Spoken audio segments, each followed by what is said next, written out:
Some betrayals don't explode.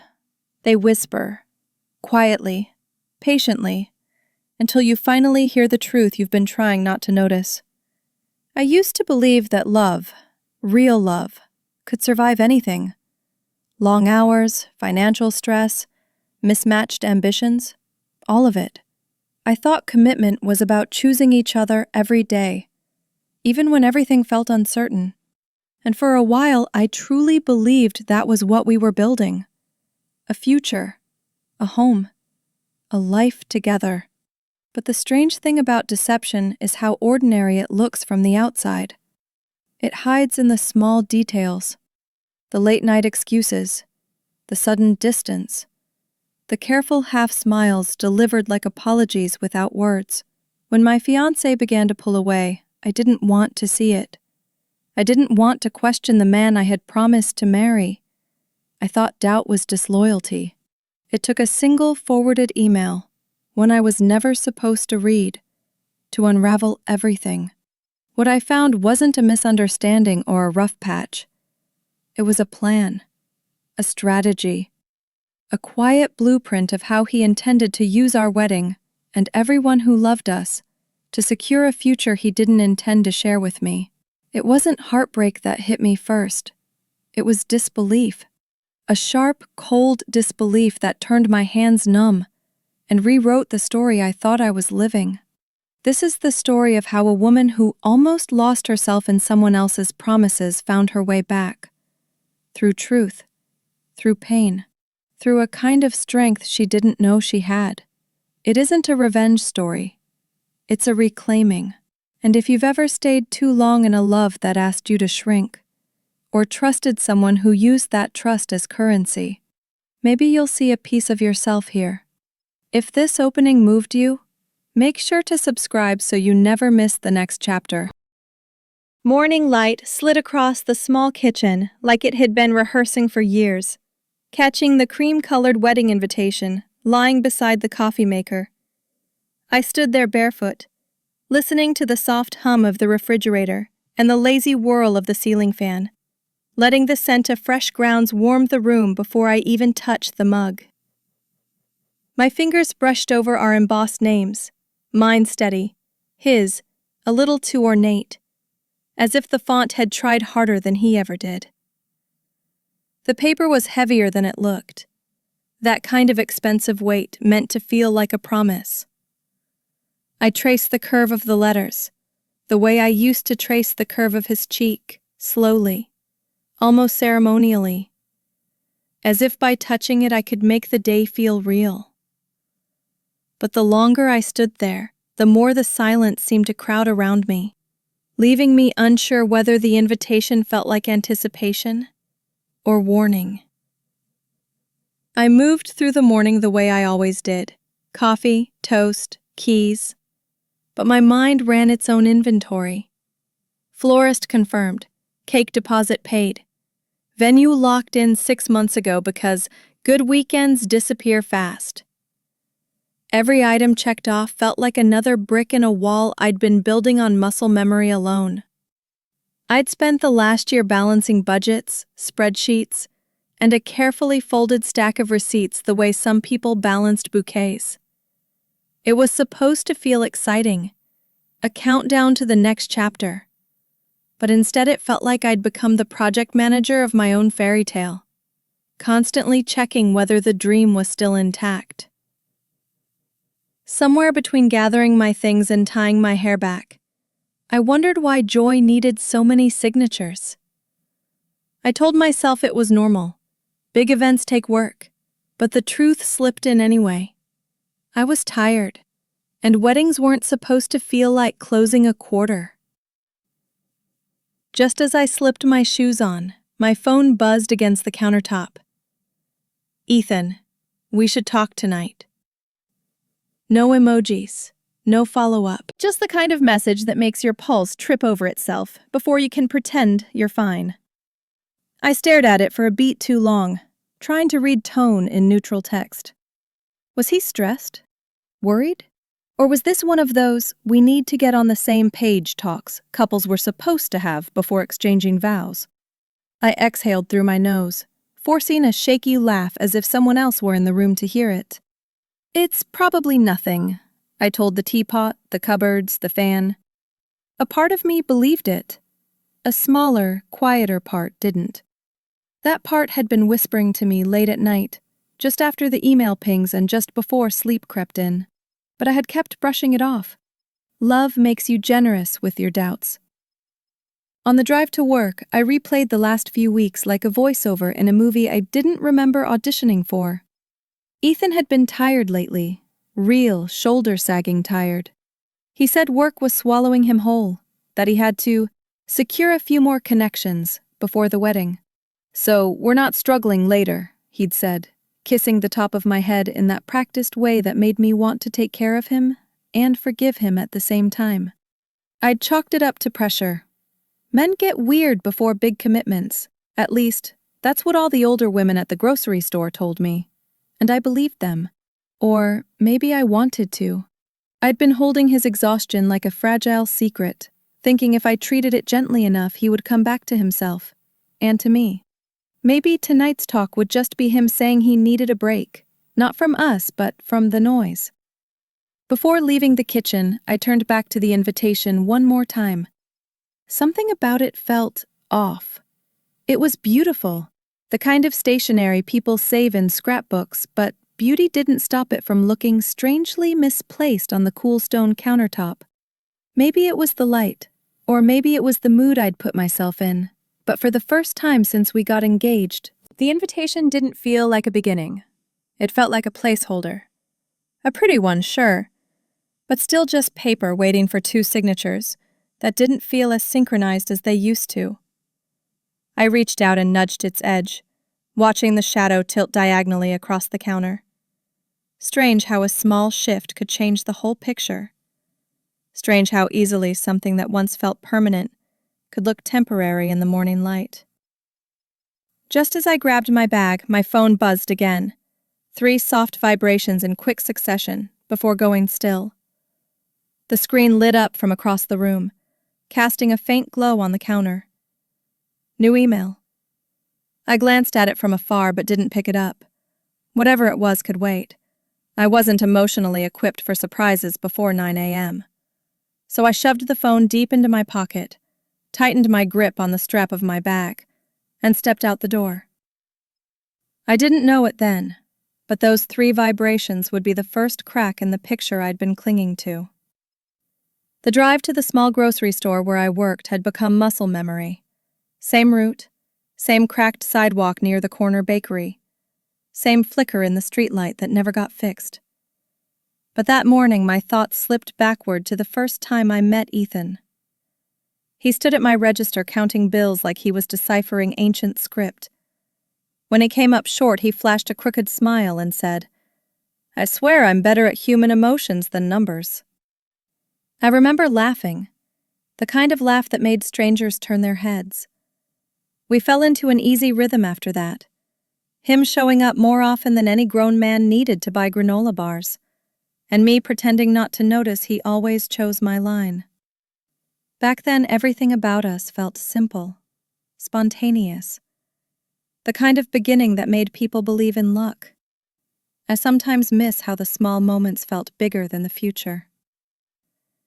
Our early dates were charming in a way that didn't require pretending. Cheap burgers eaten on the hood of his old car, shared milkshakes, coupons torn from newspaper flyers we barely read past the weather. We'd sit in parking lots wrapped in the glow of overhead lamps, talking about everything we could build someday. A porch with a chipped swing, a dog that wasn't too loud, a house small enough to feel held together by the people inside it. We weren't dreaming of mansions or miracle careers, just a life that made sense. It felt realistic, almost humble, but beautiful in its own steady way. I remember thinking that if love had a price tag, ours was the best bargain I'd ever found. We didn't need a perfect world, we only needed each other.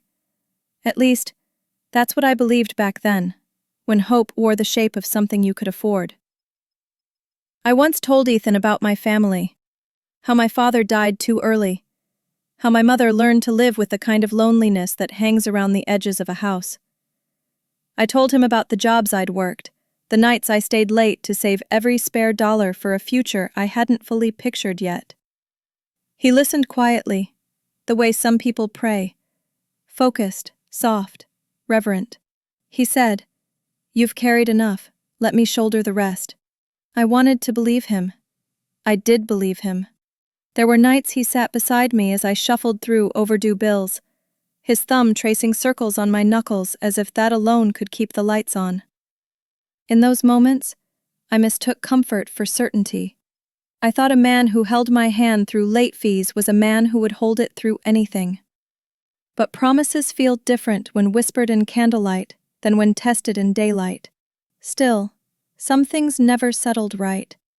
Whenever I brought up merging finances after the wedding, just simple transparency, nothing dramatic, Ethan grew evasive. He'd joke that he didn't want me discovering how many emotional support purchases he made. Or he'd deflect with a kiss and a perfectly timed compliment. I noticed the unopened credit card statements shoved into his backpack, the way he'd angle his body away when paying for something with his phone. I wasn't the type to snoop, and I wanted to trust him more than I wanted answers. But every time he said, "We'll sort that out after the wedding," something in me tightened. Weddings were supposed to be about merging lives, not postponing truths. Yet I smoothed over my concerns the way some people ironed wrinkles out of tablecloths. Careful, patient, pretending the fabric beneath wouldn't crease again. Back at the store, I clocked in and settled into the rhythm of scanning, bagging, greeting customers with the practiced warmth of someone who knew half of them by voice alone. But something about that morning felt unsteady. Maybe it was the way the overhead lights hummed louder than usual, or how the break room smelled faintly of burnt toast. I kept replaying Ethan's message in my mind, each rereading shifting its meaning like a coin catching different angles of light. Was he second-guessing the guest list? The budget? The whole thing? I imagined him sitting somewhere, rehearsing what he'd say, maybe anxious, maybe relieved. I wished I could stop thinking, but every beep of the scanner echoed like a question mark. I smiled through it anyway. That's what you do when you're about to marry someone. You trust the story you've built, even when it starts to lean. It wasn't until a customer stepped aside and my phone buzzed again in my apron pocket that I felt that same cold thread of unease pull tight in my chest. Another email alert. I didn't check it. Couldn't. Not in a crowded store. Not with the weight of unanswered questions sitting so heavily on the morning. Instead, I slipped the phone deeper into my pocket and finished ringing up the customer's groceries, pretending my hands weren't trembling, just a little. I told myself there was nothing to worry about, that life didn't unravel over a single text or email ping. But deep down, right under the layer of hope I kept patched together, I knew better. The future has a way of knocking before it breaks the door. The store was its usual blend of noise and monotony, shopping carts rattling, a distant radio crackling through half-static music, a toddler negotiating loudly with a parent over cereal choices. Yet none of it fully registered. Every time the barcode scanner beeped, my chest tightened in the same rhythm, as if the sound were wired directly to some nervous part of me I couldn't quiet. I tried focusing on the customers' faces, their small stories unfolding in mundane details. Someone buying ingredients for a birthday cake, an older man searching for the right tea his wife liked. But behind every distraction, Ethan's message hovered like a low cloud I couldn't shake. "We should talk tonight." I'd seen that phrase in movies, heard it in breakups whispered over phone lines. I kept convincing myself ours wasn't that story. Still, the beeps kept coming, and every one of them made the floor feel slightly less steady beneath me. In the last month, Ethan had been coming home later and later, offering excuses that sounded rehearsed even when he said them lightly. Networking dinners, work mixers, just a couple guys from the office grabbing drinks. Sometimes, I'd stay awake on the couch waiting for him, only to pretend I'd just dozed off when he finally walked through the door smelling faintly of a cologne I didn't own. He'd laugh it off, Someone sat too close in the ride share, and I'd nod because the alternative meant questioning something I desperately wanted to trust.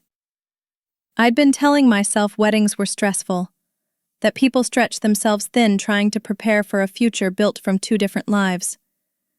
But there was a carelessness in his eyes when he spoke lately, a distance I hadn't learned to interpret yet. That distance scared me more than the strange perfume ever could. A week ago, in a weak attempt at humor, I joked, "You're spending more time networking than actually planning this wedding. Should I be worried you're pitching us to investors?" He'd grinned, too fast, too dismissively, and steered the conversation toward cake flavors. It was a tiny moment, a blink and you miss it kind of thing, but I remembered it now, with an uncomfortable clarity. Sometimes jokes reveal things we're not brave enough to ask straight. Sometimes the reaction reveals even more. As I bagged cans and produce for a woman chatting about her daughter's engagement, I felt the joke echo back at me like a cold breeze. Had I accidentally brushed up against something real? Had he laughed because it was absurd, or because it was uncomfortably close to the truth? That question lingered longer than it should have. During a lull between customers, I replayed another small moment I'd brushed aside.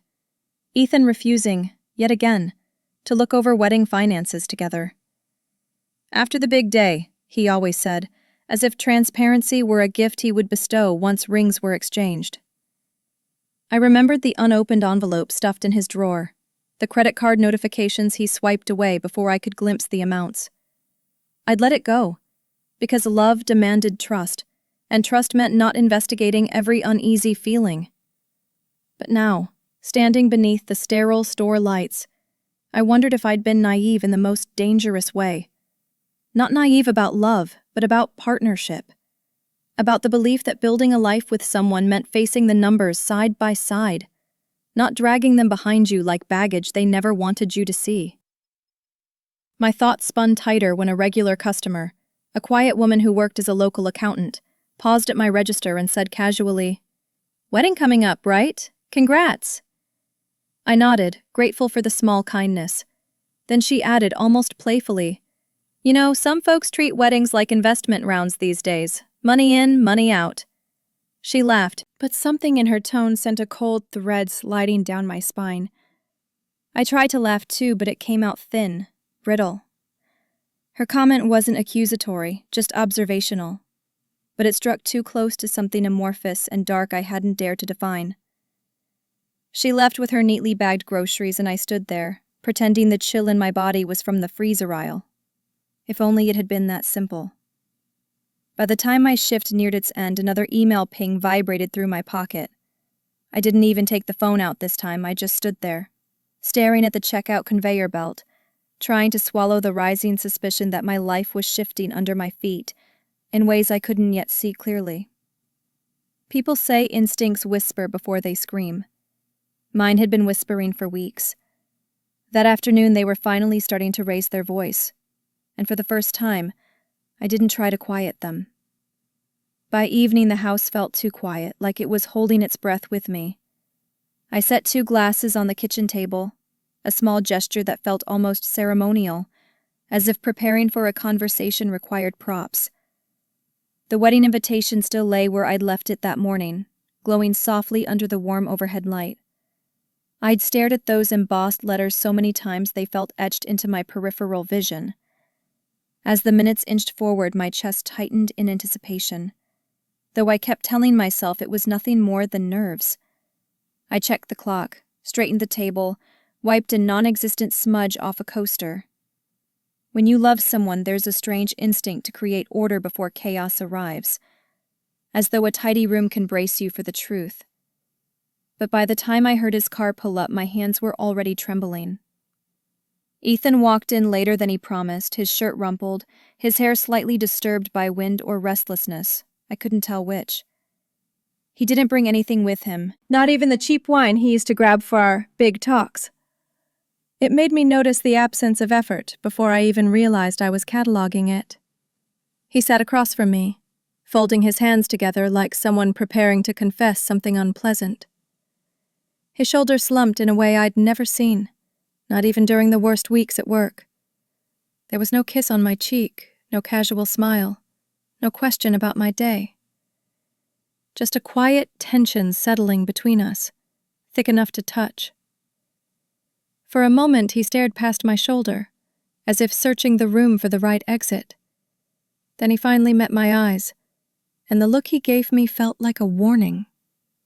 When he spoke, his voice was deliberate, measured, each syllable landing heavily. "I think we should stop this before it goes too far." The words didn't hit all at once. They came in pieces, sharp and slow like ice cracking underfoot. I found myself gripping the edge of my seat, trying to stay grounded as the room tilted. I waited for him to backtrack, to soften it, to say it wasn't what it sounded like. He didn't. The kitchen light hummed overhead, filling the silence he left behind. My breath felt trapped somewhere between my ribs. I tried to swallow, tried to speak, but all I could do was stare at him, watching the shape of the future we'd built shrink into something unrecognizable. No argument, no tears, just shock stretching time thin. My first response wasn't anger, it was instinctive self-control.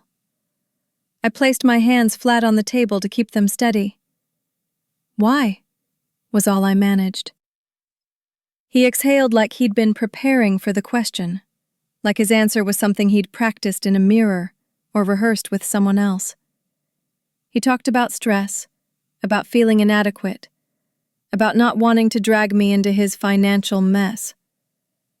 I watched his mouth move, but I couldn't shake the feeling that he was reciting a speech polished to perfection. He paused between sentences, giving each line enough space to sound noble.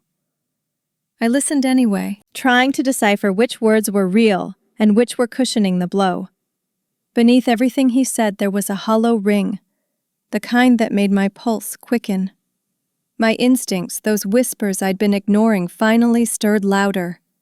I asked the question I feared. "Is there someone else?"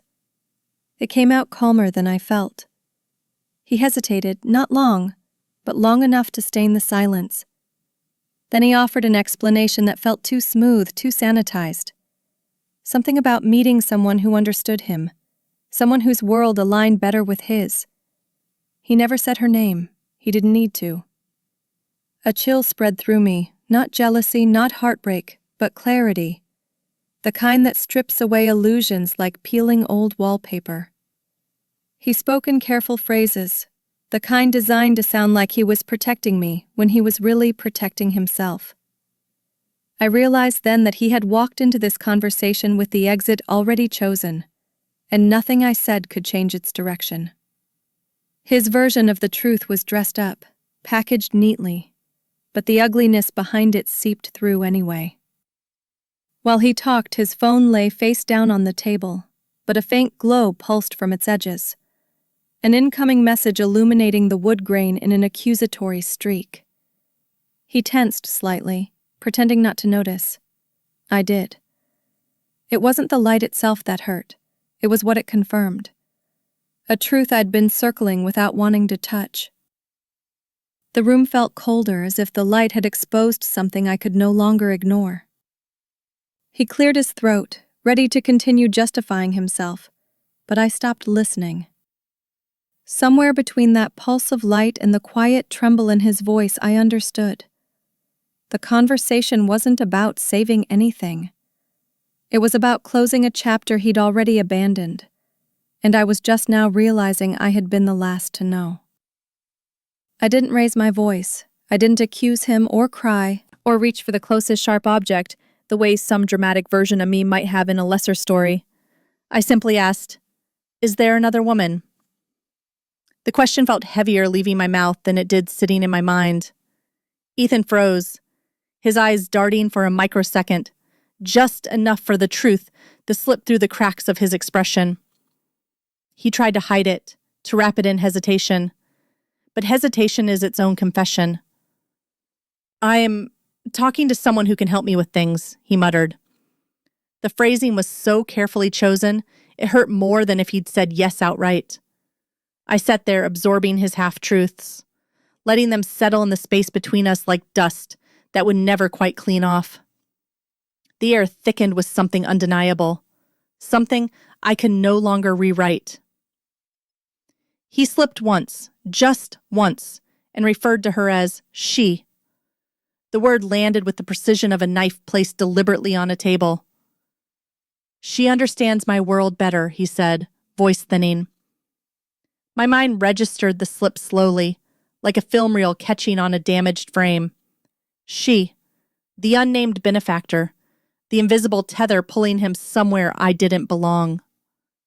He scrambled to correct himself, fumbling with phrases about compatibility and opportunity, but the damage was done. I nodded because my body didn't know what else to do. My face felt oddly numb, as if my emotions had stepped outside of me to watch the moment play out. I realized then that betrayal doesn't always erupt. It sometimes settles quietly, like the moment you notice a bridge is missing a bolt, and suddenly the whole structure feels unsafe. So you're calling off the wedding because you found someone with more money? The question left my lips before I could soften it, but I didn't regret its bluntness. Ethan winced. He insisted it wasn't like that. He said I was twisting things, making everything sound ugly. But the ugliness wasn't in my words. It was in the truth leaking through his tidy explanations. Reality doesn't always announce itself. Sometimes it drips out, revealing motives one reluctant admission at a time. He talked about realistic choices and long-term visions. All I heard was a man trying to justify abandoning one life because another seemed easier. My heart didn't ache the way I expected. Instead, there was an almost forensic calm settling over me. The kind that comes when you're finally done guessing what's wrong. My mind shifted automatically to logistics, the deposits, the venue, the gifts already given by people who believed in us. I saw numbers lining up in my head, cold and stark. Every financial detail bore my name, because Ethan claimed his credit wasn't ideal for large transactions. I'd accepted that explanation, trusted it, even felt proud that I could help build something for us. But now each signed contract felt like a rope tied around my waist, pulled taut by his carelessness. When I looked at him, I saw not just the man I loved, but the weight of every agreement, every trust, every signature that now fell squarely on me. A strange relief mingled with the hurt. It was finally clear what the past weeks of unease had been trying to tell me. I steadied my voice and asked, "If the message I got earlier was about money, about our wedding money, would you have told me the truth?" The question landed between us like a dropped plate. Ethan didn't look angry. He looked cornered. "You're complicating everything," he said, rubbing his forehead. The way his voice thinned told me more than any confession could. He wasn't fighting for us. He was fighting for an exit that wouldn't expose him. I leaned back, letting the silence stretch. I didn't need him to answer. His avoidance was its own verdict. There's a particular sting in realizing someone you love isn't trying to protect your heart, only their reputation. I didn't cry. I didn't raise my voice. I simply sat there breathing, listening to the faint hum of the refrigerator and the soft ticking of the oven clock. I realized that in all his explanations, his noble excuses, his talk of sacrifice, my dignity had never once been considered. I wasn't part of his equation anymore. Not really. Not in the way that mattered. And sitting across from him in that dim kitchen, I understood something essential. Once someone starts planning their escape, they stop seeing you as a person. They see you as an obstacle. The worst part wasn't losing him. It was realizing how easily he'd erased me from the story we built. After he walked out, the house settled into a kind of hollow quiet that felt almost intentional, like it wanted me to hear every small sound I'd ignored before. The ticking clock, the faint buzz of the fridge, the uneven hum of the hallway light. I stayed seated for a moment, staring at the space Ethan had occupied. Then I looked at the wedding invitation still lying untouched on the counter. It looked strangely innocent, as if it didn't know the future had already been rewritten. When I finally stood, I reached for my phone with a heaviness in my chest. 3 unread emails. My finger hovered before I opened them. The silence in the house almost deepened, as though it leaned closer with me. I tapped the screen. What appeared wasn't a receipt or a reminder. It was a forwarded thread, a conversation not meant for me. The email was between Ethan and his closest friend, a man who joked at our engagement party that weddings are a great way to stack some liquidity. At the time, everyone laughed. I laughed. Reading his messages now felt like breathing cold air. They weren't discussing love or doubts or anything remotely dignified. They were calculating. Expected wedding gifts. Maximize return. Cash is easiest to keep. Lines that didn't belong in any conversation connected to me. Then there was the sentence that iced my bloodstream. She trusts you. Just keep everything under her name until we figure it out. My name sat there in plain black text, detached from me, used like a placeholder for an asset. I pressed my palm to my sternum, trying to steady the rush of disbelief flooding my body. This wasn't a misunderstanding. This was intent. I read the thread twice, then 3 times, as if repetition might soften the edges. It didn't. I moved to my laptop, sat down, and opened the shared wedding email account we'd set up together months earlier.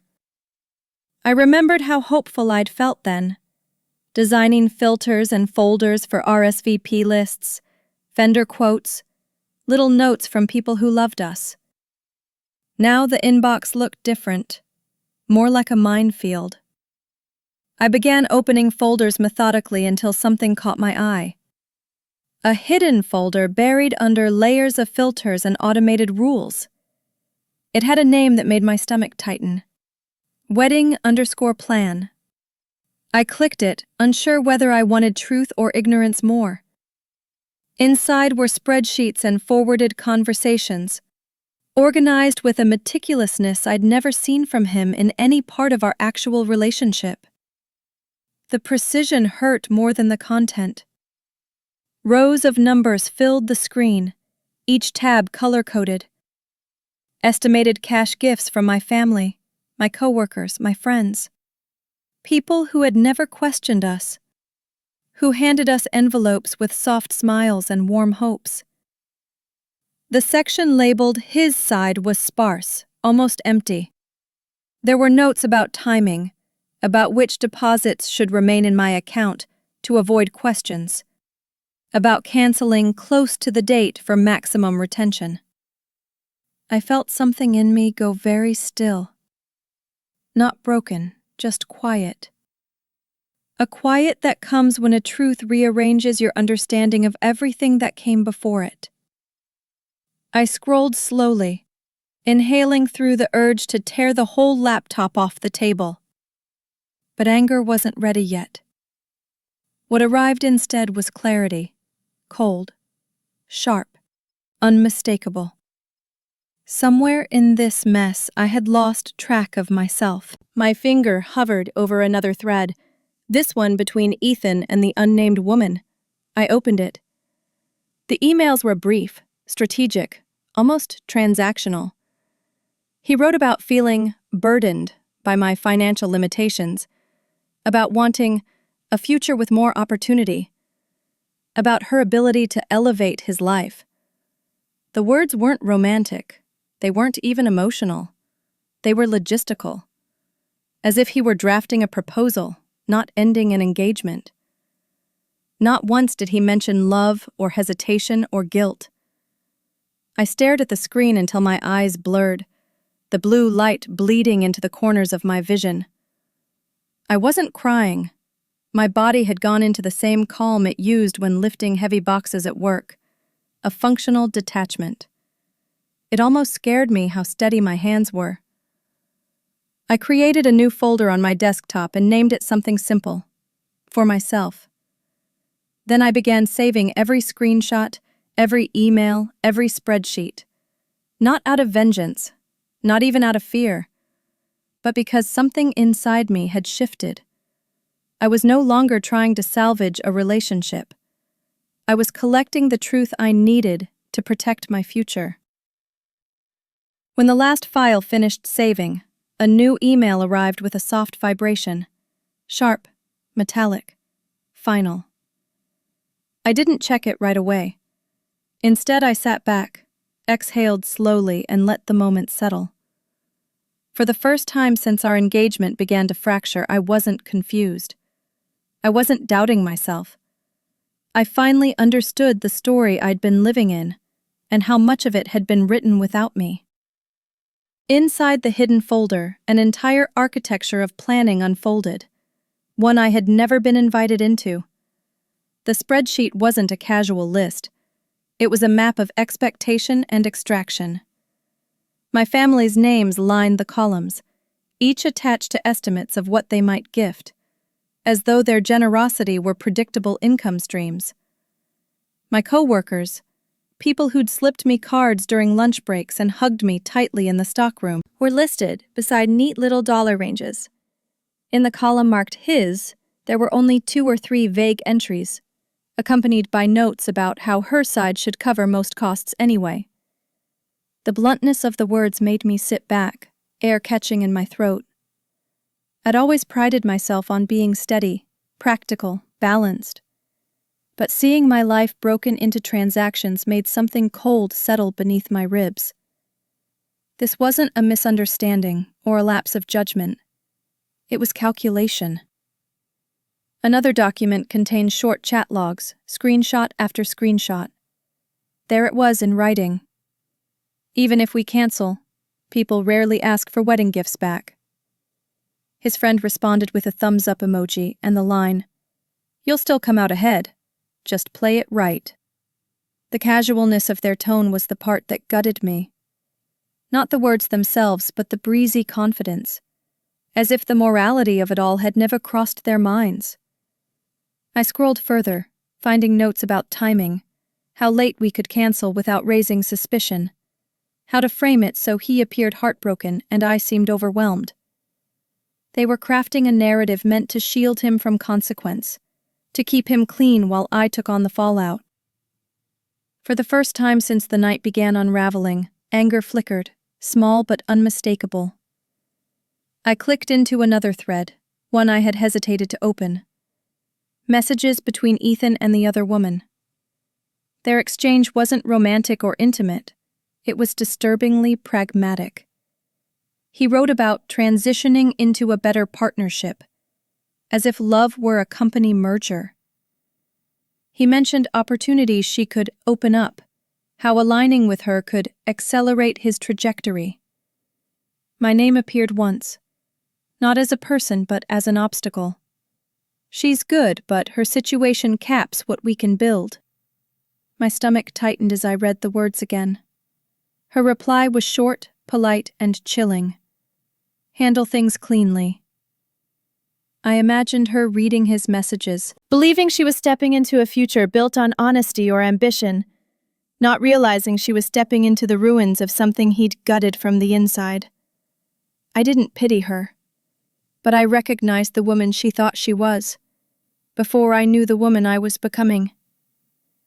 I forced myself to keep reading, clicking through every file, every message. It wasn't masochism, it was clarity. Every discovery added a new piece to a puzzle I hadn't realized existed. The spreadsheets, the messages, the hidden planning. They painted a version of Ethan I didn't know. Or maybe one I hadn't allowed myself to know. I'd mistaken charm for character, struggle for sincerity. I'd believed fatigue meant effort, not deceit. That realization didn't break me.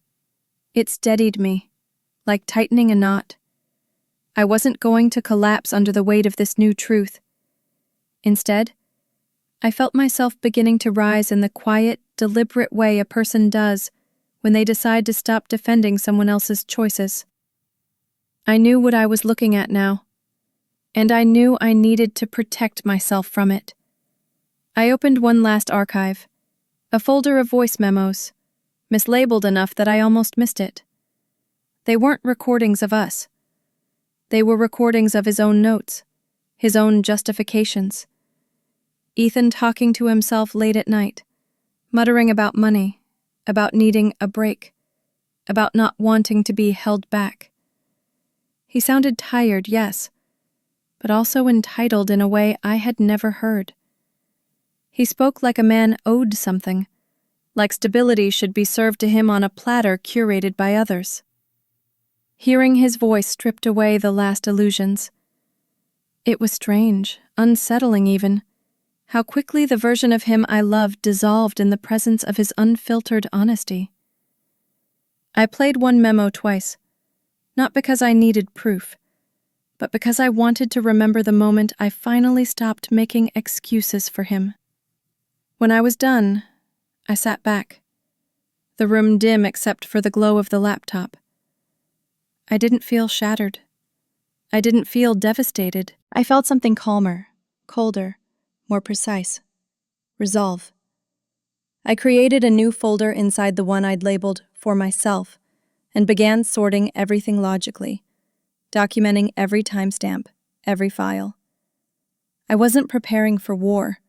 I was preparing for truth, the kind that didn't need embellishing or dramatics. As I dragged the last file into place, an unexpected wave of steadiness washed over me. The kind of steadiness that comes when you finally stop negotiating with someone else's chaos. I closed the laptop gently, almost reverently, as if acknowledging a turning point. Because no matter what happened next, I knew this. I would no longer be part of a story built on lies. I would write my own next chapter. Night settled heavily around the house, pressing against the windows like a reminder that the world outside kept moving even when mine had paused. I sat alone in the dim kitchen, the laptop's glow painting a pale square across the table. Beside it, the wedding invitation rested in the half-shadow, its elegant script looking more like a relic than a promise. I stared at the names embossed on the front, wondering how long it had taken for mine to stop meaning anything to him. The silence felt expectant, like the room was waiting for me to decide who I would be after tonight. I opened the guest list, scrolling through familiar names, faces that had hugged me, supported me, believed in our future. As my finger hovered above the trackpad, a single thought took shape with unsettling clarity. People deserved to know the truth before they were dragged into the fallout of a story I hadn't authored. I clicked open the list of early gifts, transfers marked "For Your Future," cash envelopes slipped into my hands at family dinners, cards from coworkers tucked discreetly into my locker. Each entry carried a memory of someone believing in us. I felt a tightness in my chest thinking about how easily Ethan had reduced their generosity to numbers. I scrolled slowly, reading each note left by friends and relatives. Proud of you both. Can't wait to see you walk into your new life. Use this for something beautiful. I wondered how many of them would feel betrayed if they learned what had been done with their trust. I wondered how many would blame themselves for being too kind. A steady calm spread through me. I wasn't going to let their kindness become part of someone else's scheme. They gave from love. The least I could do was return honesty. I opened a blank email, the cursor blinking like a heartbeat. The subject line formed itself. Regarding the upcoming wedding. I breathed in slowly, then began typing. Not with rage, not with bitterness, but with the cool steadiness of someone who'd finally stepped out of a fog. I wrote that the wedding was canceled. I wrote that it was Ethan's decision, though I didn't embellish or interpret. Then, with careful precision, I attached screenshots. Only the necessary ones. The ones that showed intent without exposing private wounds. I told them they deserved to know the truth so their gifts wouldn't be misused. I didn't ask for sides. I didn't paint myself as a victim. I simply presented the facts, clean and unadorned, the way light reveals what shadows hide. The words came easily, surprising me. It turns out truth doesn't need ornament, it just needs space. In the email, I explained that I had already contacted the venue and was working to recover whatever deposits could be refunded. I promised to return as much as possible to those who had given freely, and to keep them updated as the process unfolded. I made sure every line was clear, direct, respectful. There's a strange dignity in refusing to match someone's dishonesty with chaos. I reread the message twice, checking for anything that sounded like accusation or melodrama. There was none. Just honesty, standing on its own feet. The kitchen around me felt quieter, the air almost warmer, as though the room was acknowledging something had shifted. Like I had finally stopped holding my breath after weeks of bracing for impact. I didn't feel small anymore. I felt present. My hand hovered over the send button. It was such a small motion, ridiculous in its simplicity, considering the weight of what it meant. This wasn't revenge. It wasn't exposure for spectacle. It was closure. Clean, deserved, necessary. I thought of my mother's face when she'd first heard about our engagement. The way she cried quietly and held my hands as though I'd finally stepped into a future she'd prayed for me. I thought of the friends who'd celebrated with me, the co-workers who'd pulled me aside to whisper congratulations. I thought of all the people who had believed in us, and how none of them deserved to become footnotes in someone else's extraction plan. The mouse clicked softly when I pressed down, a gentle and definitive full stop in the middle of a long, tangled sentence. The email vanished from my screen, replaced by the default inbox view.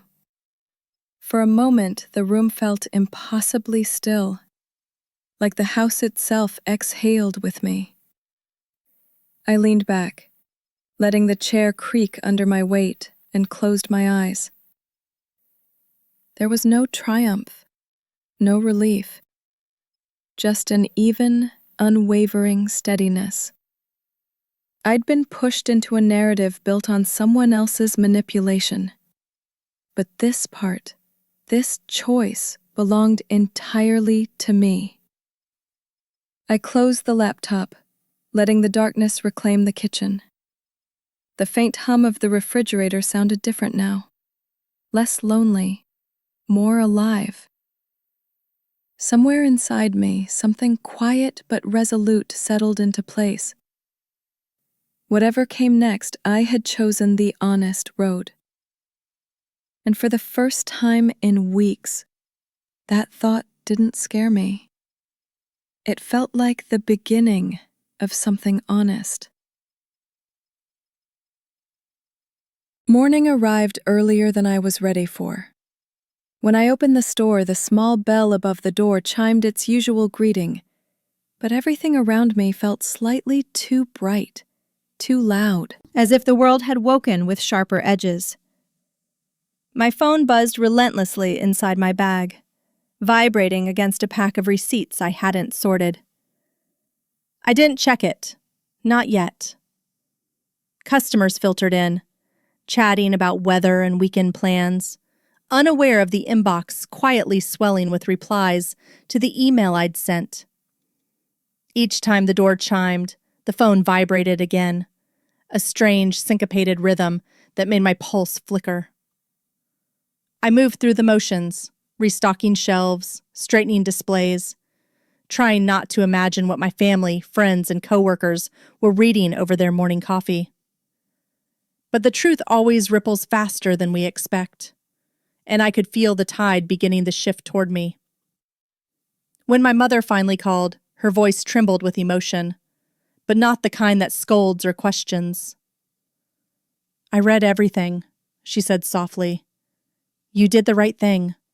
It hurts, but it was honest." I leaned against a shelf of cereal boxes and shut my eyes, letting her steadiness anchor me. She didn't ask for explanations. She didn't ask how I'd missed the warning signs. She just breathed with me, one quiet exhale at a time. "Come home tonight if you want," she added. "Or don't. Just know you're not alone in this." I swallowed hard, surprised at how quickly the sting behind my eyes rose. The store's fluorescent lights reflected off the waxed floor, turning everything into a kind of soft blur. For the first time since this started, I realized I wasn't carrying the truth by myself anymore. A moment later, my best friend texted, "If you want me to egg his car, I will, but also, I'm bringing ice cream tonight." The message made me laugh, an involuntary, startled sound that broke clean through the weight on my chest. Humor has a way of showing up in the ruins, stitching a moment of normalcy where everything else feels shattered. She followed up with, "Proud of you, truly."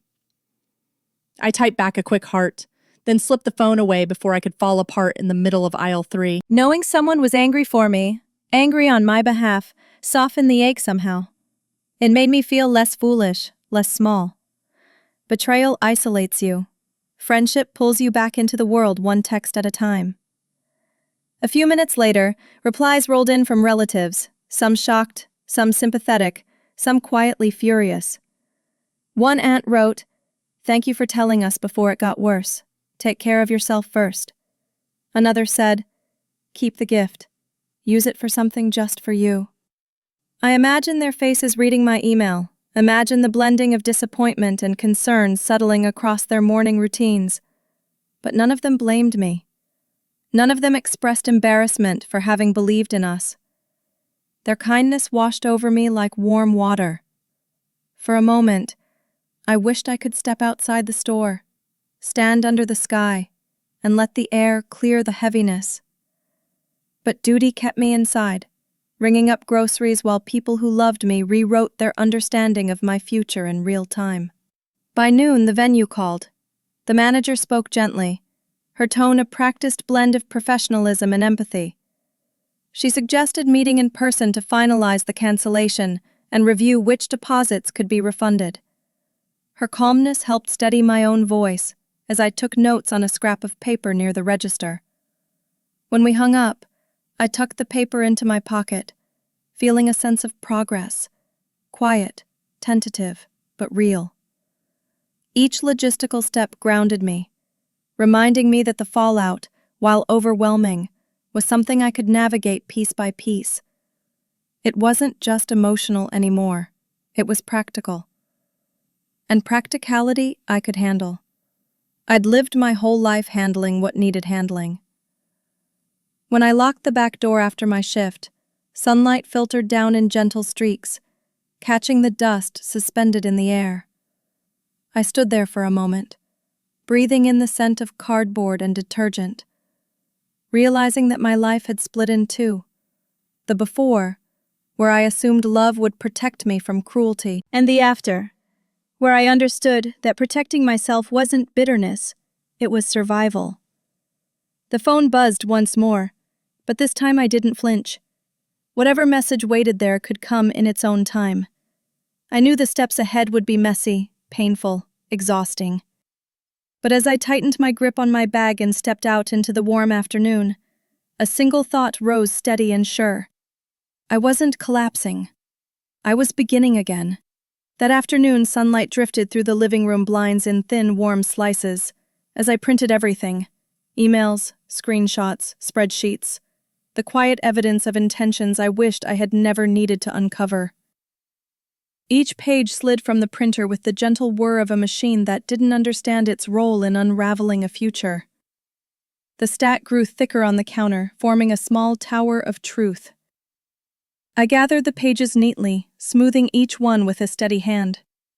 It felt strangely administrative, like processing paperwork after a long shift. But this wasn't work. This was my life being documented in black and white. When the printer finally went silent, I stared at the stack, realizing I had become both witness and archivist of my own heartbreak. Not dramatic, not loud, just thorough, as if being meticulous might somehow keep me upright. Before leaving the house, I turned toward the kitchen counter. The wedding invitation lay exactly where it had been each day, except now it looked different, like an artifact from a story that had already ended. I picked it up, feeling the textured paper beneath my fingers. Its weight used to feel sacred, the kind of thing meant to be saved in a keepsake box someday. Now it felt like a contract that had never been honored. I studied the lettering, the elegant script curling around both our names. His no longer carried warmth for me. It looked like someone else's handwriting, someone who didn't exist anymore. I slipped the invitation into a clear envelope and set it alongside the documents, not out of sentiment, but out of necessity. Proof comes in many forms, even the pretty ones. With the documents tucked under my arm, I paused in front of the mirror near the entryway. The woman looking back at me wasn't the one who had said yes with trembling hands months ago. Her eyes were rimmed with fatigue, but they held a steadiness I hadn't noticed before. My reflection wasn't fragile, it was sharpened. The kind of sharpness born from surviving something that doesn't bruise outwardly, but leaves a lasting mark inside. I adjusted the collar of my shirt, ran a hand over my hair, and reminded myself that this wasn't a march toward confrontation. It was a walk toward clarity. More than anything, I wanted to show up as someone who wasn't shrinking. Someone who could stand in a room full of explanations and still hold her own ground. I gathered everything into a simple folder, the kind that looked unassuming enough to pass for work documents. Maybe that was fitting. Heartbreak often looks ordinary from the outside. I slipped my shoes on, feeling the familiar give of the soles grounding me as I moved toward the door. There was no dramatic soundtrack, no trembling hands, just a quiet resolve that settled deeper with every breath. Somewhere in the distance, a neighbor's dog barked, a reminder that the world continued unaffected. I wasn't leaving to start a fight. I was leaving to tell the truth in a place where truth mattered. The folder felt secure under my arm. My steps felt different, firmer somehow, like each one belonged to someone who had finally stopped minimizing herself to make room for someone else's chaos. As I reached for the screen door, the metal hinge groaned softly, a familiar sound in a home that had witnessed so many small joys and quiet endings. The air outside was warm, carrying a faint scent of cut grass and sun-warmed pavement. I stepped out and closed the door behind me, the click settling into my bones. The folder pressed lightly against my side, as if reminding me why I was doing this. I wasn't out for revenge. I wasn't out to embarrass anyone. I was out to clean up the pieces of a life that had been rearranged without my permission. For the first time in days, the air felt breathable, like stepping into a world that didn't shrink around secrets. I locked the door, sliding the key into my pocket, feeling its small weight settle against the fabric. It struck me that this home, this kitchen, this counter, this door, had held so many versions of me. The hopeful one, the fearful one, the one who waited for texts. Now it held space for this version, the one who refused to be rewritten. As I started walking toward my car, the folder steady in my hand, I felt something I hadn't allowed myself to feel since everything began to unravel. A flicker of quiet pride. Not for surviving him, but for choosing myself in the aftermath. Whatever conversation awaited me next, I knew this: my voice would not be small. The wedding venue's office sat at the far end of a low brick building, its windows tinted just enough to blur the world outside. Inside, the air smelled faintly of old coffee and wilting flowers, a bouquet someone had forgotten to throw out. The manager, a woman with tired eyes and a practiced smile, ushered me into a small meeting room lined with brochures of celebrations that would never happen for me. I set my folder on the table, smoothing my hand over its cover the way someone might smooth a wrinkle from a dress. The fluorescent lights buzzed overhead, casting a washed-out glow over everything. She offered me tea. I declined politely. I didn't want warmth. I wanted clarity. and for the first time in days I felt prepared to ask for it. The manager began explaining the cancellation terms, penalties based on timing, deposits tied to contracts, the usual fine print I had skimmed too casually when I still believed in forever. She walked through each clause with the calm efficiency of someone familiar with heartbreak, disguised as logistics. I took notes, nodding at each step, surprised by how steady my breathing remained. She paused once, searching my expression, as if gauging whether I might fall apart, but I didn't. I'd already done my collapsing in private. Now I was just organizing the aftermath. When she mentioned possible refunds, she spoke gently, like she knew the difference between money lost and trust lost. Only one of them could be returned. When the moment felt right, I opened my folder and slid several printed pages across the table. Emails, screenshots, spreadsheets. Evidence of a story she had probably seen echoes of, though maybe not in a form this detailed. She scanned the pages silently, her brows tightening almost imperceptibly. When she looked up, there was no pity in her expression, only a quiet alignment. "Thank you for bringing this," she said. "We can work with this." The relief came not from validation, but from being met with professionalism rather than disbelief. It felt good, not to be treated like someone unraveling, but like someone taking necessary steps. She reviewed the documents again, this time with a deeper focus, as though understanding the context reshaped the lens through which she saw everything. "Given the circumstances," she said carefully, "we'll do what we can to return the maximum amount possible." Her tone shifted, firmer, more protective than before.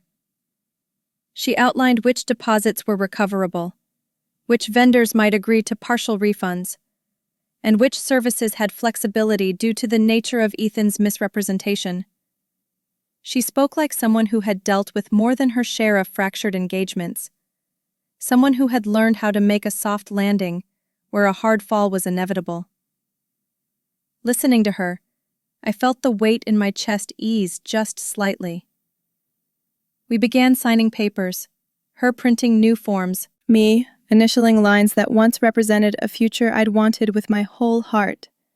Each signature felt like reclaiming something I hadn't realized I'd lost, the power to make decisions without someone else's shadow hanging over them.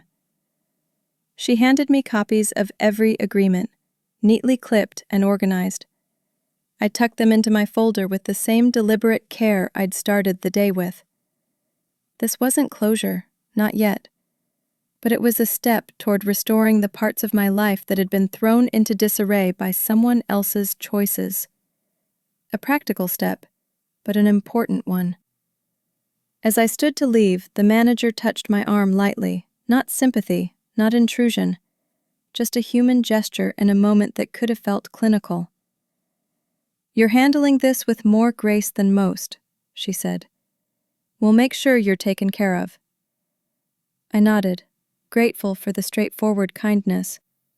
Outside, the late afternoon sun cast long shadows across the parking lot, the warmth touching my skin as though reminding me I was still here, still myself. I walked to my car, the folder tucked under my arm, and for the first time since everything began to unravel, I felt something like stability settle beneath my feet. Not hope, not yet, but a beginning. Night had settled by the time I got home, the house dim except for the small lamp I'd left on in the living room. I slipped off my shoes, set the folder gently on the coffee table, and let myself breathe in the quiet. It wasn't peace exactly, just the absence of noise. Then my phone lit up, vibrating across the table. Ethan's name glowed against the dark room, sharp and intrusive, as if it didn't understand it no longer belonged there. I watched it ring for a moment, long enough for my stomach to tighten.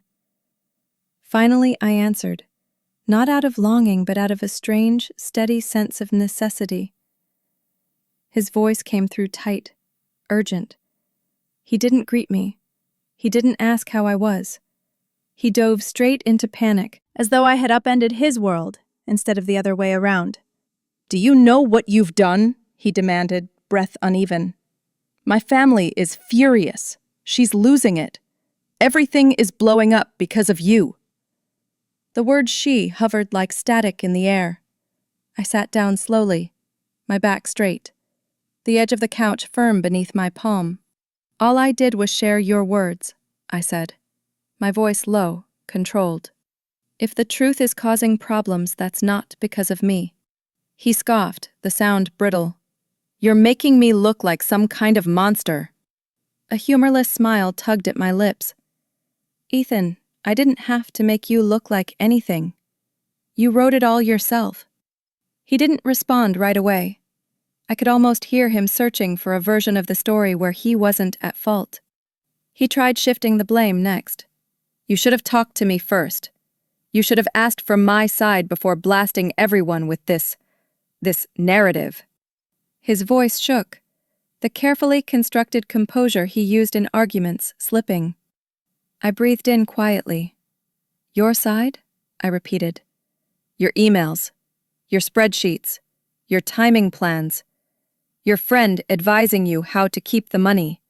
Ethan, that is your side." There was an exhale, sharp and angry. "You always twist things. You always go to extremes." I stared at the blank wall in front of me, feeling nothing like the girl who used to bend herself small to keep arguments soft. "If telling people the truth is extreme," I said, "maybe your actions weren't as harmless as you want them to be." That's when he reached for a threat, voice lowering into a rehearsed, brittle confidence. "I could sue you for defamation," he said. "You've damaged my reputation. You've embarrassed everyone involved." The old version of me might have flinched, might have apologized. But I'd spent the entire day sorting through facts, real, concrete facts, that didn't bend to his discomfort. "You can't sue someone for sharing your own words," I said evenly. "I didn't add anything. I didn't edit anything. I didn't accuse you of anything beyond what you already admitted." For the first time in the conversation, he hesitated. The silence that followed wasn't uncertainty. It was realization. He knew I'd prepared. That this time, I wasn't navigating truth with my hands tied behind my back. Then something cracked. Not the kind of break that reveals vulnerability, but the kind that exposes frustration when manipulation stops working. His voice thinned, losing its confident edge. "You ruined everything," he muttered, almost to himself. "You didn't have to do it like this." I let the words settle, not out of cruelty but clarity. "Ethan," I said quietly, "everything was already ruined. I just stopped pretending it wasn't." He inhaled sharply, the sound jagged. There was no apology, no accountability, just the frantic scramble of someone realizing the plan he built so meticulously had collapsed before he could profit from it. When he finally hung up, or maybe I hung up, I wasn't sure anymore, the screen went dark, leaving a faint reflection of my face staring back at me. The room warmed with the soft glow of the lamp, and through the window, a sliver of golden streetlight slipped across the floor. I remained seated, letting the silence settle around me like a blanket. I didn't feel triumphant. I didn't feel vindicated. What I felt was a deep, grounded sense of self, solid, unwavering. I had spoken the truth, and he had finally heard it in a tone he couldn't reshape. For the first time in a long while, I felt safe in my own home, in my own voice, in my own story. A few days later, my mother arrived unannounced, carrying a box of pastries and the kind of quiet strength only mothers seem able to bring into a room. She didn't rush to hug me or ask for details. She simply sat at the kitchen table, her hands wrapped around a warm cup of tea I hadn't realized I'd made for her. She looked at the empty space where the wedding invitation used to sit, her eyes soft but knowing. "You don't have to explain anything," she said gently. "Just tell me what you need." I'd been bracing myself for judgment, for the subtle disappointment parents sometimes carry when a dream slips apart. But instead, her presence made the house feel grounded again. For the first time since everything shattered, I felt like a child allowed to rest, not a woman managing a catastrophe alone. After a moment of quiet, she asked, "Do you want to meet them? His family, I mean.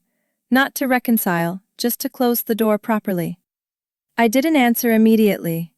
I traced the rim of my mug, thinking about all the unresolved threads hanging between us. Avoiding the conversation wouldn't erase what happened. It would only leave the ending open, something I didn't want lingering in my future. I finally nodded. "One meeting," I said, "just to make things clear."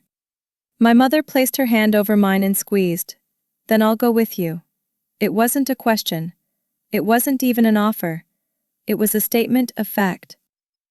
The steadiness of it settled something inside me that had been aching for days. His family reached out shortly after, his mother, polite but clipped, suggesting we discuss the matter privately and settle misunderstandings before more people get involved. The irony nearly made me laugh. The truth had already involved everyone who needed to know. Still, we agreed to meet at a quiet family restaurant near the outskirts of town, a neutral place where no one could escalate without an audience. When my mother and I walked in, I spotted them immediately: Ethan, his mother, and his older brother sitting stiffly in a booth. Their expressions were a blend of discomfort and defensiveness, as if they'd been preparing arguments instead of apologies. I slid into the seat across from them, my mother taking her place beside me like a silent anchor. The clatter of dishes and soft chatter around us made the moment feel almost ordinary, despite the storm beneath it. His mother spoke first, smoothing her napkin unnecessarily. "We all want this to be handled quietly," she said, choosing her words with delicate precision. "There's no need for things to become dramatic or public." I met her gaze evenly. "Nothing I shared was false," I replied.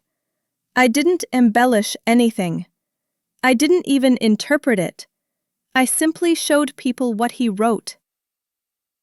Ethan shifted uncomfortably, his jaw tight. His brother rubbed at his temple, avoiding eye contact. "We just want to make sure you're not misunderstanding the context," his mother added. My mother's voice cut through, calm but steady. "What context justifies using people's generosity as a financial strategy?" Silence. A long, heavy silence that made even the restaurant's background noise seem to hush for a moment. Ethan attempted to recover the conversation. "It wasn't like that. You're reading everything too literally." I reached into my bag, pulled out one printed page, and slid it toward him. "This is your literal wording," I said. "If there's context that changes the meaning, feel free to explain." He glanced at the page, but didn't touch it. His face reddened, frustration tightening every line. His brother finally spoke up, murmuring, "Let's not make this worse." It was the first honest thing anyone on their side had said. The exhaustion in the room was palpable, not mine, but theirs. They were tired of being confronted with the truth. I was simply tired of being lied to. "I'm not here to fight," I said. "I'm here to close this cleanly." A server walked by, refilling water glasses, and for a moment, the table fell into a quiet so dense it almost vibrated. I looked at Ethan, really looked at him. The man sitting across from me felt strangely unfamiliar, like someone I might pass on the street without recognition. "I don't need an apology," I said softly. "I don't need anything from you. I just want this to end with honesty, not revision." His mother opened her mouth as if to argue, but something in my tone stopped her. My mother reached for her purse. "We're done here," she murmured. I stood, feeling no anger, no satisfaction, just an undeniable finality settling into my bones. As we walked out of the restaurant, I didn't look back. Not because I was trying to be dramatic, but because there was truly nothing left behind me worth revisiting. The restaurant door swung shut behind us, leaving a muted thump in the air, but the echoes of their faces lingered. Later that evening, after my mother headed home, I found myself replaying every expression across that table. Ethan's impatience, his mother's discomfort, his brother's muted embarrassment. I sat at my kitchen counter, hands wrapped around a glass of water I barely sipped. The quiet pressed close, not suffocating but reflective, like a mirror I couldn't quite look away from. I kept thinking about how none of them asked if I was hurt. None of them asked how long I'd been carrying the truth alone. Their concern had circled around appearances, reputation, and the story they wanted to protect. That realization didn't sting the way it once would have. It simply clarified where I no longer belonged, and why leaving that table had felt like reclaiming air I didn't realize I'd been deprived of. When the call came the next morning, Ethotation I answered, because unanswered questions linger like unfinished sentences. He opened with indignation, not remorse. "Why did you bring your mother?" he demanded. "It made everything worse." I leaned against the counter, feeling the coolness of the stone through my palm. "I brought her because she's my family," I said. "And she shows up when things fall apart." He scoffed. "You ambushed us." "You invited me to pretend we all wanted the same kind of resolution," I replied. "But we didn't." There was a beat of silence, one he couldn't find footing in. He was used to me smoothing things over, offering him exits he didn't earn. Not anymore. "For once," I added, "I needed someone on my side. Not to fight for me, just to witness the truth with me." He didn't understand the difference. He shifted tactics, his voice softening into the familiarity he once used to coax forgiveness from me. "Look, maybe we both handled things badly. Maybe we can fix some of it. Not the relationship, but the narrative." I closed my eyes, almost amused by the phrasing. The narrative. As though my life were a press release needing revision. "Ethan," I said, "there is no narrative to fix. People saw what they needed to see." He exhaled sharply. "It makes me look heartless." "You acted heartless," I said evenly. "I didn't make you anything." A quiet settled over the line, but not a peaceful one. It was the silence of someone realizing that manipulation had lost its grip. He murmured, almost to himself, "This could have been so much easier." I didn't disagree. It could have. But ease was never his goal. Control was. Then came the attempt to justify himself. A last-ditch effort dressed as vulnerability. "You don't understand the pressure I was under," he said. "I was drowning. Trying to make things work. Trying to find opportunities. You don't know what that feels like." I braced my hand against the counter. "You're right," I answered. "I don't know what it feels like to solve my problems by turning the person I love into a financial strategy." He inhaled sharply, stung. "That's not fair." "It's accurate," I replied. "And sometimes those are the same thing." He muttered something unintelligible, anger mixed with shame maybe, but it no longer mattered. Because for the first time, I wasn't listening to his excuses with the instinct to soothe. I was listening with the clarity of someone who finally recognized the cost of giving her compassion to someone who used it as leverage. His tone hardened. "So that's it. You get to walk away clean and I'm left with the fallout." I almost laughed at the absurdity. "Clean? Ethan, I'm the one canceling vendors, calling relatives, returning gifts, repairing trust with people who thought they were celebrating love, not sponsoring an exit strategy. He tried to interrupt, but I kept going, calm and steady. You're dealing with embarrassment. I'm dealing with the ruins of something I once believed in. He went silent again, and for a moment I imagined him sitting in his new world, the one that promised opportunity, realizing it didn't come with the absolution he expected. You're making me out to be the villain, he whispered. You chose your role, I said. I'm just refusing to rewrite it for you. When the call ended, the house seemed to expand around me, as though the walls had been holding their breath. I placed the phone down and let the quiet settle. My reflection flickered faintly in the darkened window, a soft outline against the evening sky. I wasn't angry anymore. Anger burns fast and hot, but truth lives longer, steadier. And what I had now was truth, heavy, grounding, unshakable. I ran a hand along the counter, the place where the wedding invitation once lay, and felt something shift inside me.